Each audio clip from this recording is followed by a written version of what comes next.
Milwaukee. Um, Sorry, Erin. no worries. Just wanted to make sure we got it. Yeah, for sure. And so we're a digital marketing agency. We focus on websites, research and strategy, content, you name it. So we've got a lot of offering in the digital marketing world. And I'll let Abby also introduce herself here. Hi, everyone. I'm Abby. Thank you so much for bearing with us through our technical difficulties. You'd think after like a year and a half of this, we'd have it down, but another day, another problem. Am I right? I'm Abby. I'm a digital marketing coordinator here at Keystone Click. And I'm really excited to talk to you guys about content and how content can work best for your business. Absolutely. So really quick, we're going to go ahead and get things going.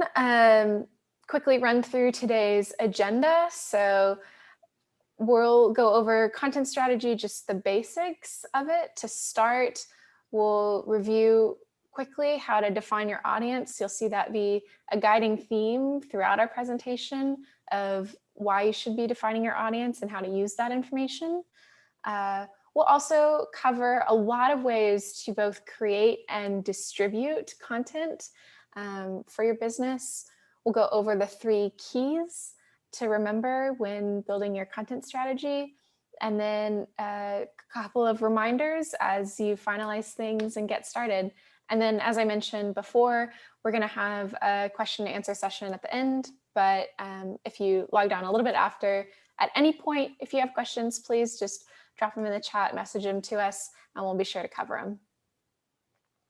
Absolutely. Alrighty, so the basics of content marketing, and what is it?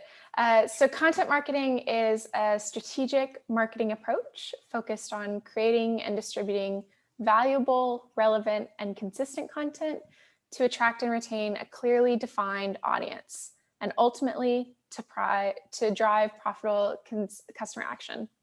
So you'll see the words valuable, relevant, and consistent come up later. And you'll also see a little bit before that, a clearly defined audience. But really, why is content marketing important? There's a lot of reasons. We've got a couple listed here of some of the big ones, but content marketing will improve brand awareness. It builds you and your company's authority and credibility within the space, within the industry that you're a part of. It creates loyalty and trust with customers, and that's one of the biggest things you can do to kind of encourage them through your sales funnel and ultimately to drive business, right? Content marketing can even generate leads. There's specific tactics to achieve that. Content marketing can enhance your SEO efforts, making it easier for prospects to find you online, and so much more. But that's just a quick kind of run through of all the possibilities that content marketing has to offer. Yeah, thanks, Erin. So as with most things in marketing, the very first and maybe the most important step with content marketing is defining your audience. Your audience really drives what you're doing in all of marketing. And like, if you don't know who you're talking to, you might as well shut your mouth, right? Erin, if you could go to the next slide. Sorry. Yeah. I don't seem to have controls. Sorry. So there are a few questions you should think about when you're kind of thinking about who your target audience might be and who you want to be talking to in order to drive your business forward. And the very first question is, what is your audience's pain? What problem do they have that you can try to solve? And then right after that, your next question is, how does my business or my service provide a solution to that problem? If you get to that point and you feel like maybe your business isn't providing a solution, it's not solving that problem that your customers or that your audience has, then you're probably not thinking about the right audience, and you might need to redirect a little bit. After you establish your solution to your customers' problems, it's good to just get some basic demographics of your typical customer. For B2B especially, think about where those people might fall in a company's hierarchy, whether they're C-suite, maybe they're interns even. You want to think about where they are so you know how to target them in language that they recognize, and you know just how professional you should be, just how casual you can be, things like that. You also want to think about how your target best ingests information. So that's not only where they look for information, but how they like to get it. Do they like to read? Do they want maybe information in a podcast? Maybe video is best. And that'll also help you kind of find out where you should be publishing your content, which we'll get to later on. But also how long that content should be is a big step that goes along with that question.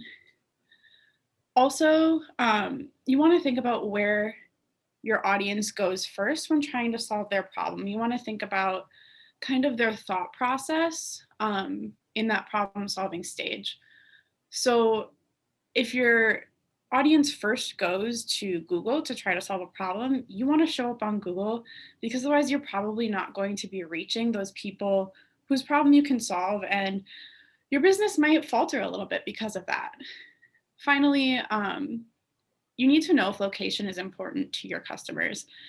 If you only serve one small area and your customers are somewhere else, obviously that's a problem, and that's definitely something you should take into account. Today with the internet, maybe not quite as big of a consideration, but definitely something to think about. For sure. And quickly, just to kind of explain what we've got here, this is an example of a customer persona. So after answering all of those questions and more, you're able to kind of build out this persona of the ideal customer for your business. And really, as Abby said, it's important to have all of these questions answered and down, because how you create your content, how you distribute your content all hits on the answers to those questions, right? And so now that we've made it clear, you should be defining your audience, you know where to go, you maybe have that persona ready, it's time to create some content, right? There's a ton of ways, both in creating and distributing your content, that you can go about. We really suggest, and you'll hear us say this again, that you pick just one or two if you're just starting out with content marketing and really mastering that type of content. It's ideal also that the content you choose really resonates with your audience, your target audience, and it's something that they're looking for. Alrighty, so creating content, blogs. Blogs are the name of the game, a great place to start with content marketing just in general. We've got a couple of best practices listed here for blogs, but really they're a great way to add content to your website, really providing not only just greater explanation of services or products that you provide, but also really establishing yourself as an expert in the field that you're in, right? So a couple of key points here. You want to make blogs really easy to read, really dense pieces of content you probably don't like to read, and your customers don't like to either, right? So take advantage of some style choices, whether that be bullet points or numbering or list articles, all of those ways to help shorten and really be concise in the information and the resources that you're providing. Another point here is evergreen content. You want some blogs at times, depending on the type of business and industry that you're in, you may want to have some content that's very timely and relevant to that particular event.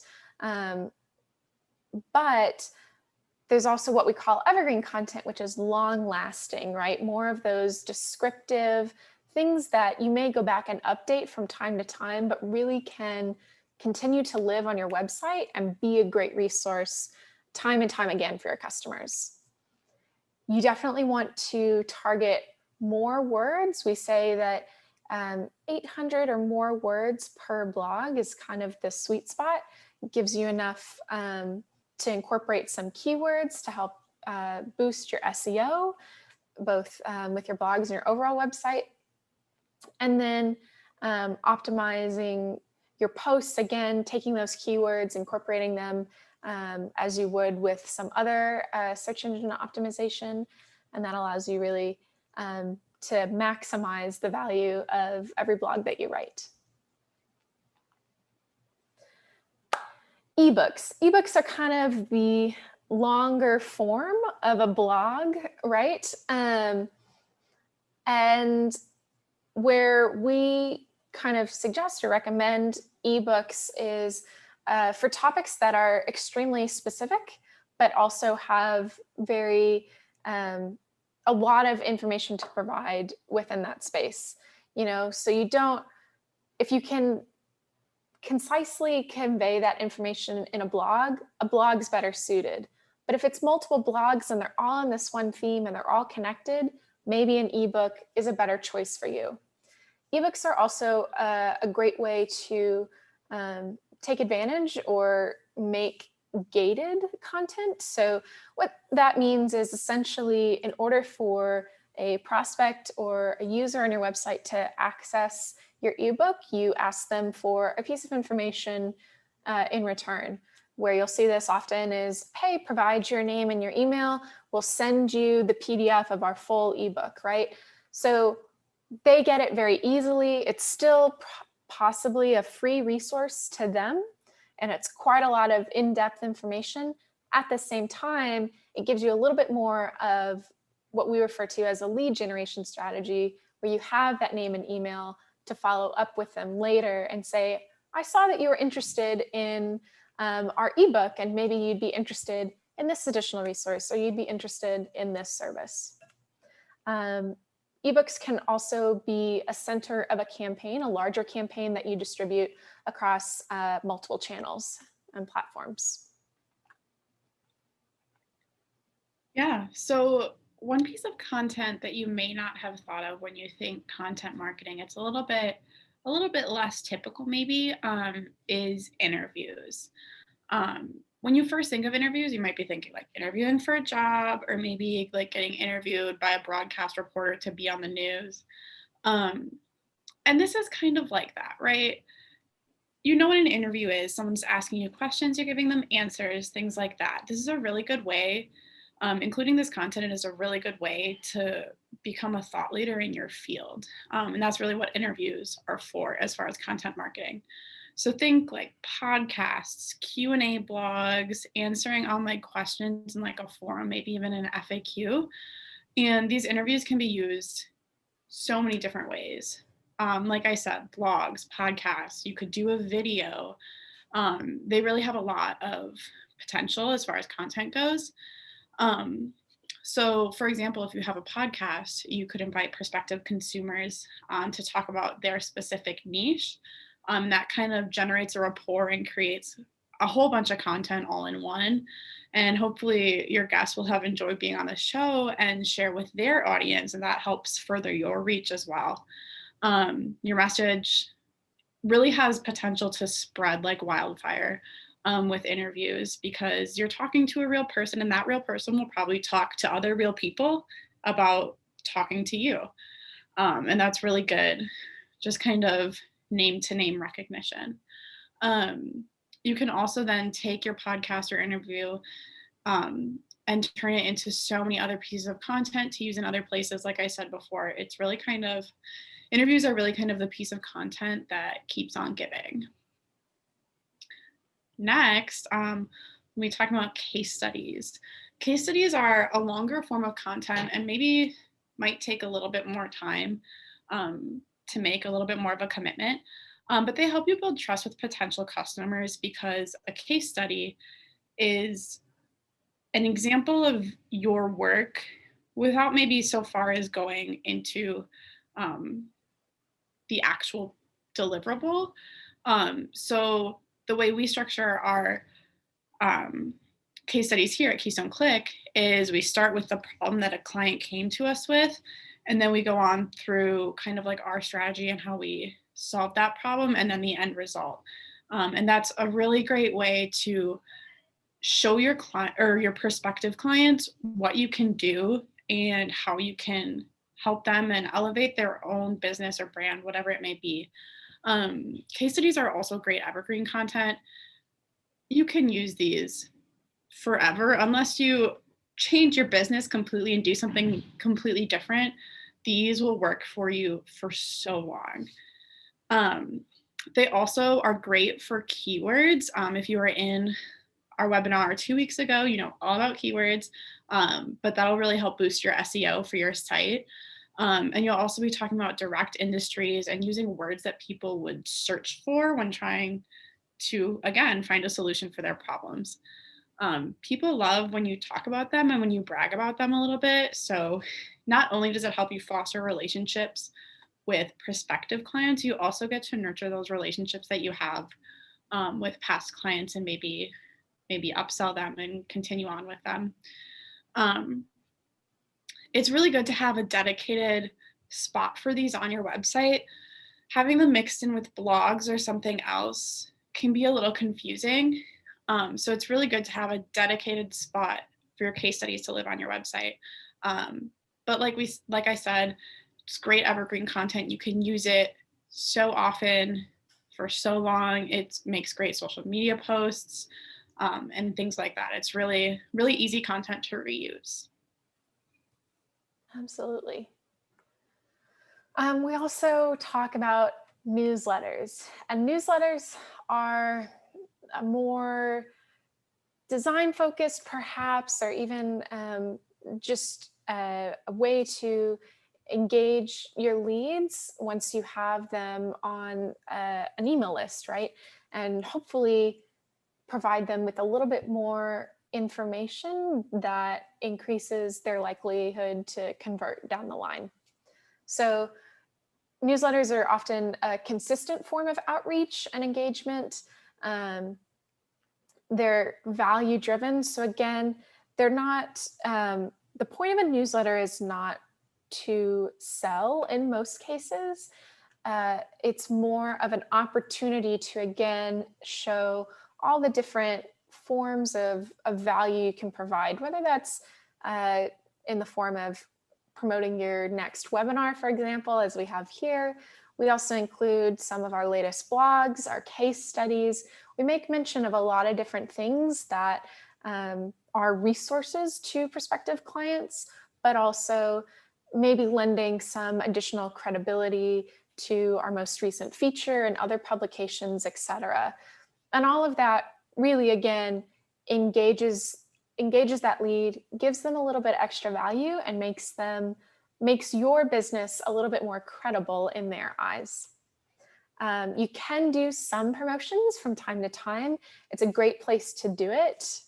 Certainly, a lot of people take advantage of this form of marketing to promote various marketing activities that they're doing, and also content, whether, like I said, the most recent content that you've published. You could also promote content that maybe you haven't gained as many views yet on, or things like that, and push content that you think is relevant and should be more at the forefront. And as we get into design, we would be remiss without talking about infographics. So infographics are a very fun way and a very design-focused way to grab your audience's attention. So oftentimes, they're a mix of words and images, but it's a very visual form of content that shows a process, shows a few tips, really breaks down kind of maybe something that's a little bit more complicated if it was just in a blog post, and really provides an additional visual aid for that. When we talk about visualization, you may think of data visualization. So it's a great way to share recent statistics or other numbers in a way that's easier for your audience to digest. And you can create infographics from blogs and maybe even vice versa, but really infographics are that kind of very visual component that is great to share on other platforms as well, and really can be that initial touch and initial hook and to bring your audience in. Absolutely. Infographics are such a fun way to share information that you hopefully will love making, and also your audience will love to consume. So far we've talked about a lot of pieces of content that are really good for a specific purpose. But now we're going to talk about social media, and you can use social media for so many different things. It's a great way to share little snippets of your brand, your past work, and your expertise. So it's kind of an all-in-one almost, depending on the platform. It's the perfect place also to have a little fun and share that with your followers. You'll want to post different types of content, like I said, on different channels, because there are different audiences on different channels, and you want to, of course, play to those audiences. One rule of thumb, however, with social media is to be authentic. It's not exactly the place that you want to be perfectly polished all the time. People expect you to be a little raw and really real on social media, and they'll reward you for that. It's really a great place to just have fun and share like the fun side of your brand, share a little bit about your personality. And that's really what's the type of content that's going to do well on almost all social platforms.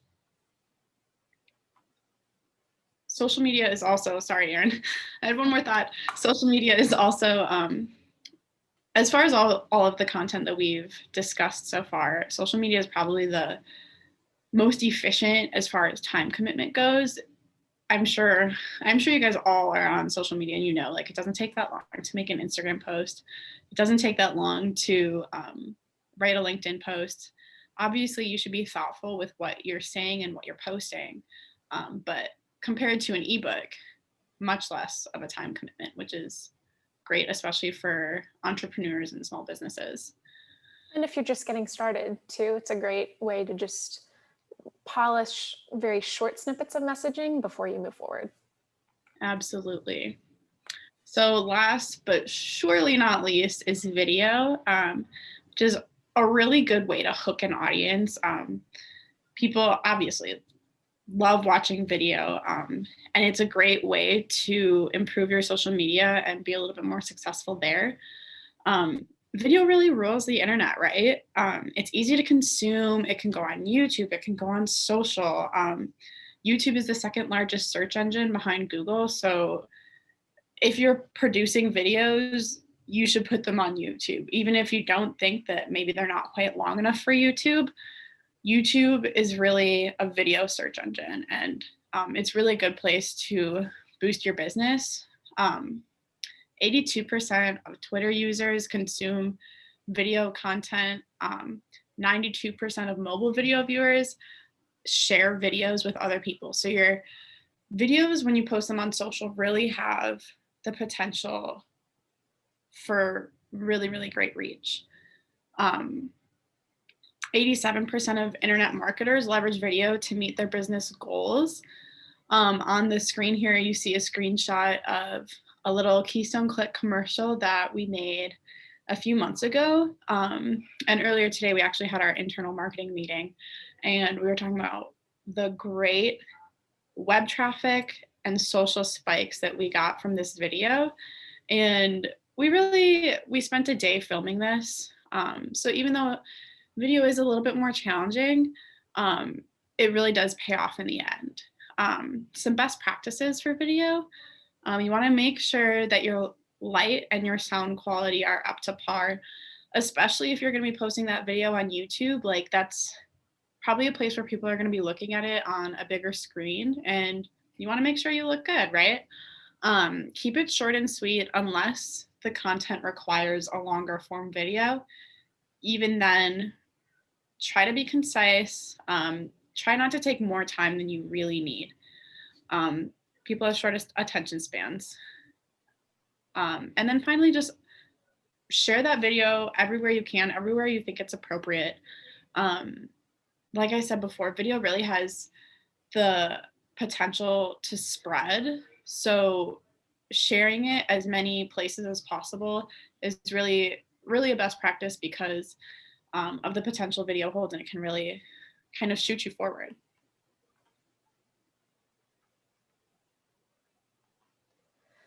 So now we get into distributing content, and we broke this up in a way simply because there's a lot of types of content too, but where they live is almost equally as important, both for you and navigating your prospects and current customers through your website and other platforms that you live in, but it's also important just from a uh, dictating how long that type of content should be, and other things like that. So really the biggest distributor for your content, or biggest place where your content should live, is your website, right? And you've got permanent content there, but even more ongoing content like blogs and other resources, videos, everything else, um, that's where it lives, right? Oftentimes it lives on your website, and you're often directing people from other channels to your website. So it's really important that you take advantage of this medium. You want to make sure that everything is filled out, accurately described. You clearly and upfront state what your business is, who you help, etc. And not only is your website your 24 hours, 7 days a week salesperson, right? It's on the internet forever and ever, and people can visit it at any time. But it's also a place to have some fun and play a little bit more with short-term or even long-term campaigns in the form of landing pages, right? Pages on your website that are very narrowly focused on a specific thing. And those really help in terms of lead generation and driving greater conversions for specific campaign goals. Email also is a huge distributing platform. And it's not just where I think a lot of people typically communicate with customers initially, both I think email and then on the phone, but it's a place where you can connect with both current and prospect customers very easily, both with newsletters, but even some email automation and drip campaigns that make it easier for you to provide consistent touches. And so maybe you have a few emails, they're sharing a little bit of a, part 1, 2, and 3 of this longer form of content, right? You're providing a little bit of value at each point. And it's also a very personalized way to connect with that audience, right? Because it's coming from somebody in your company. All right, so excuse me, back to social media just for a minute. I promise I won't ramble on about social too long. Um, One of the easiest places to distribute your content is on social media, and it really has the potential to reach new audiences on social media. It's a really good tool for that. It's a really great place to connect with your audience with quick little updates. It's easy to repost things from other industry sources, um, and it's easy to connect directly with your audience. You can use a practice called social listening, which is kind of consuming content in your industry on social media that either you can repost, you can comment on, find new ideas for content, just a really pretty simple way to get some clout in the industry. Um, One really easy way to make sure you stay on top of posting consistently, because you don't want to ghost your followers, right? Is to make sure that you have a content calendar, and that can be in the form of a spreadsheet. You can use automation. If you're posting a lot, automation is probably the way to go, because it takes a little bit of time. You take a little bit of time back when you use social media automation, but it just helps you stay organized. Make sure that you have a consistent schedule, because you can see it all in one place. And then finally, you have the potential to advertise on social media too, which is something fun to play around with. Try putting your money where your content is, and you can reach a wider audience on social for a very small cost. Most social advertising is so cheap. It's definitely worth a try if you just want to test it out and see if it works for you. Just to get a little bit more engagement, get a little bit more reach with your social media content. Finally, we have organizations and associations. So that's kind of a different, again, like a different vein than you might have thought for distributing your content. But joining organizations and associations is a good way to reach like a like-minded audience. And that organization or association could be of prospective customers. It could be other people in the industry if you want to do some learning, maybe some thought leadership. Especially now since the pandemic, it's so easy to join an organization and not even have to leave your couch, right? You can join a Zoom meeting and be there and get a little bit of traction for your content. Also, you can, if you're in an association and maybe you're in a leadership position or just a member, if you're listed on that website, you have the potential to have a backlink to your site on that website, which just, again, gives you a little bit more of a rapport in the industry. And obviously just a fantastic source of industry news and other content that you can share, and another place to get ideas for your own content and just to make friends, right? Finally, one of our key takeaways from this webinar that we want you to take away, Erin, you can advance the slide, please, is your content marketing is a big thing, right?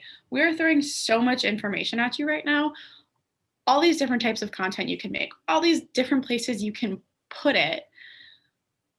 One of the best parts about content marketing is you can make one piece of content that works for you in multiple places. You don't have to make 6 different social media posts a day. You can use one piece of content and post it in different places. One piece of content can be divided, sliced, diced, adapted, transformed into different pieces of content, right? We want to work smarter, not harder. And reusing your content is really a great way to do that. Erin brought up evergreen content before. Evergreen content is one of the best types of content to reduce and reuse, because it's always timely, right? This will help you, reusing your content will help you increase your digital presence and continue to provide value in less time, which is, I think, what we're all looking for, right? We don't want to spend all our time writing on Instagram. So yeah, you can just continue to provide value, maybe even meet different segments of your audience in different places where they consume content more than other places.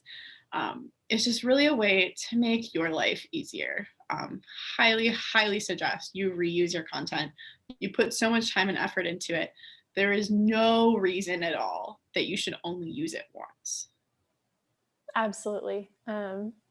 I can reiterate this time and time again, because it allows you to work smarter rather than harder. And if you're dedicating so much time to creating a lot of different types of content everywhere, it's maybe not as targeted and exactly what your audience is looking for, as opposed to if you really sat down, made one maybe longer form of content, and then you split it up, you made it a little bit different, you put a little bit of a spin on it, put it in a new type of content, and then you distributed that multiple places over time, right?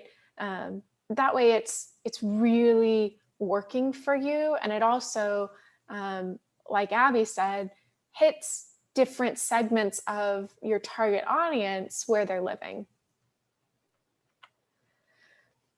And lastly, our big thing that we want you to take away are the 3 keys. And I said these words would come up again when I told you the definition of content marketing, and you've heard us actually talk about them quite frequently throughout. And those are consistency, value, and relevance. And really quick, we're just going to hit kind of those 3 points and what we mean by them. Consistent content is what Abby got at just a bit ago when she talked about creating a content calendar, right?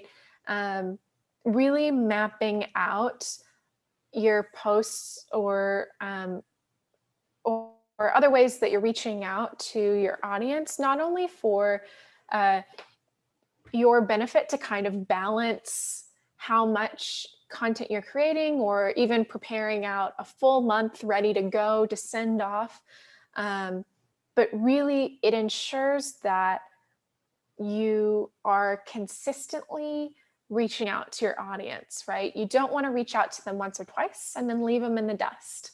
You know, if you show that you're consistent, that just adds credibility to your brand, and providing multiple touches in multiple places can likely help someone who's maybe on the fence or needed to see a little bit more again and again before they're ready to commit to something more. When we talk about valuable content, right? A lot of times we mentioned that you want to offer or provide some type of value. And actually, this is where what we call the 70-20-10 rule comes into play. 70% of the time, your content should have the sole or primary purpose of providing value, whether it's in the form of information that you can give as an expert, it's helpful tips, it's whatever it is, it's valuable to your audience. 20% of the time, and this gets into a little bit more of your other activities online and some of that social listening, you really want to engage with others, whether you're resharing their content online, whether you're interviewing somebody else in the industry, you're given a little bit of that engagement with other people. And finally, 10% of the time, you are encouraging that sale, whether it's you know, an explanation of your service and how to get in touch with you. Maybe you have a discount, or maybe an initial buy-in that then encourages them to something greater. But you really want to have that be kind of the last focus. You want to first establish yourself, establish that you can provide value to your audience, make it credible that you engage with them, and then you're really making the sale at the end. On relevant content, when we talk about relevance, this is where kind of keyword research comes back into play. And if you didn't attend our webinar on keyword research, you absolutely could subscribe to our webinars and catch up. But this is just a snippet of that to reinforce this point. So very basic keyword research here. I've got an example of just searching Milwaukee pottery, having a, you know, let's say a pottery business, right? And I'm interested to see what people are searching for related to pottery that's localized to where I am, you know? And even a simple Google search, right? There's a lot of search engine tools and some greater SEO tools that you could advance to if you're ready. But even initially, a simple Google search for some key terms you think your audience is searching for, and then seeing how many results there are, because if there's a lot, then that's maybe a really common word. and it may be relevant to your business and you want to include it, but you may not be as successful in being in some of those top pages, whereas you look for some longer phrases, more specific phrases to you and your business. You can also, as a tool, you maybe aren't sure quite exactly what people are searching for. You can see the related searches that pops up, and that gives you a clue as to what people are also searching for related to whatever term you're putting in. And really, the point here is to say that when you do this keyword research and research that helps you understand in the exact language what your audience's pain is, what question they're trying to find answers to, you can incorporate that back into the content that you're creating. Right. So now that you have thought about your audience, you've decided what kind of content is best for you to start with and where the best place to distribute is for you and your business. We want to finalize that strategy. And one of the things that is, we've said this a lot, but one of the most important things about content marketing is to have a call to action in every single piece of content. A call to action tells your audience what to do next. It's your chance to get a little bit bossy with your audience and say, hey, now that you know this tip about making your own pottery, check out this other blog I wrote or download my ebook. You want to guide them through your sales funnel to reach your end goal.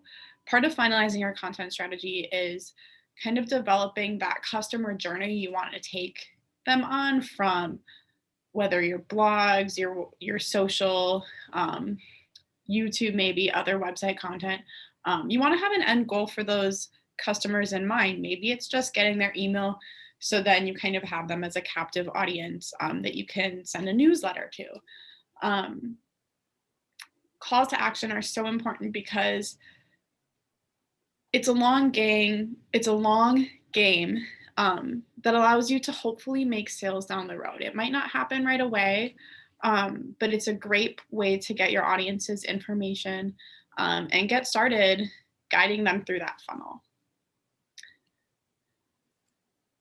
We don't want you to miss our webinars that are coming up next. Our next webinar is in 2 weeks on August 26th about measuring your marketing goals. So now that if you've been here for the whole series, you have all these different pieces of information, all these pieces of strategies.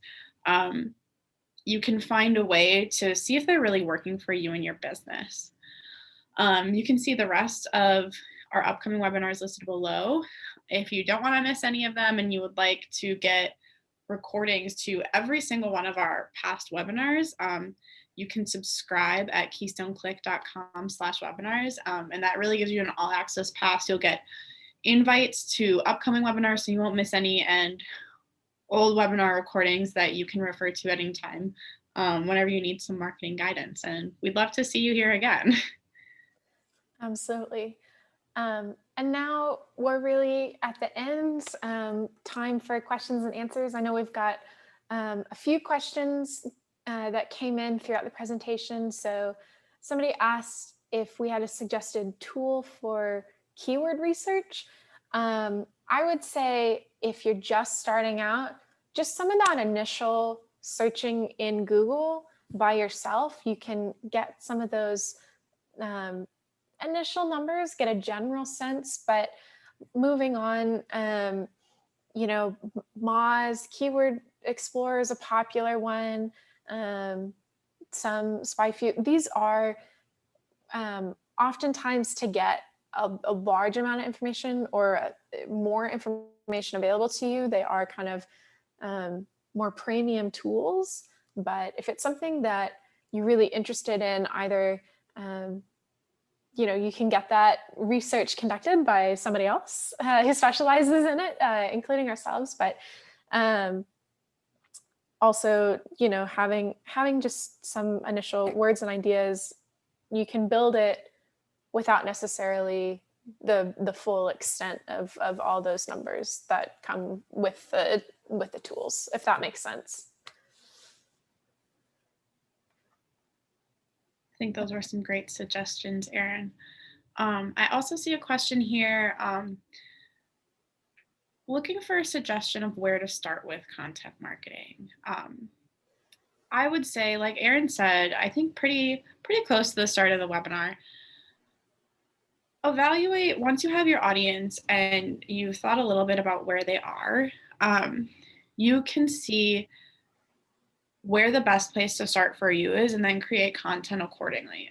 We really suggest that you start with one thing and then go from there. Really try to master that one piece of content or in that one platform before you move on. Like I said, content marketing can seem really overwhelming. So starting with just one thing, maybe two things if you have some help, is a really good place to start. Absolutely. Um, I also got a question about like if you already have a content strategy, how can you improve it? I think this is a great question too. You know, Abby and I talked about like from an initial starting point, having no content strategy, what's the best foot forward? If you've already got something in place and maybe you think that it's not quite working, or you're not seeing the results that you would like, I'd encourage you to take some time to evaluate everything that you're currently doing and say, there's kind of two ways to go about this. One is looking at everything you're currently doing, and see if there's a way to improve that. So maybe you're creating a lot of blogs, you're sharing them on your social platforms, you're putting them on your website, you're making sure they're optimized, but maybe from your blog, you don't have a call to action, or nobody's taking that next step in terms of contacting you, reaching out, downloading something else so you have their email, etc. Right? So that's one way to go about it. Look at what you're currently doing, improve it, change up how you're doing it, see if that gives you some additional results, or it might be time to go back even further to your target audience and say, maybe I thought at one point, and maybe it was true, that my target audience lived on Facebook. But now I am seeing a little bit of, greater traffic on LinkedIn. So my strategy now is to pivot and really push more LinkedIn posting, and I'm going to do some articles and some other ways to provide longer pieces of content that have greater value to my audience there. So that's just a couple of thoughts with that question of, if you already have a strategy and it's not as successful, or you're looking for a way to refresh, what's next? I think another thing, just to add on to that, Erin, really quick, is, and obviously we'll talk about this more in a couple of weeks, but if you don't feel like you're attaining your goals with your strategy, maybe it's a possibility that your strategy isn't the problem and your goals are the problem, right? We want to make sure we're setting realistic goals. And maybe rather than evaluating your strategy, maybe you want to evaluate your goals as well. Just so you're not A, selling yourself short, or B, maybe thinking a little too far in the future than you can see right now. Yeah, and that sets up a great plug again for our next webinar, which is all about creating those goals that you can measure and that you can achieve, and that are reasonable based on your business and other factors. So that being said, again, if you have any other questions at a later time, you can always reach out to us. Please, we do encourage you to go check out keystoneclick.com/webinars to see our upcoming webinars and to sign up either for the next one or to subscribe to the series. Like Abby said, it's an all access pass to a great plethora of webinars and resources. So thank you so much for joining us today. And we hope to hear from you soon. Thanks, everyone.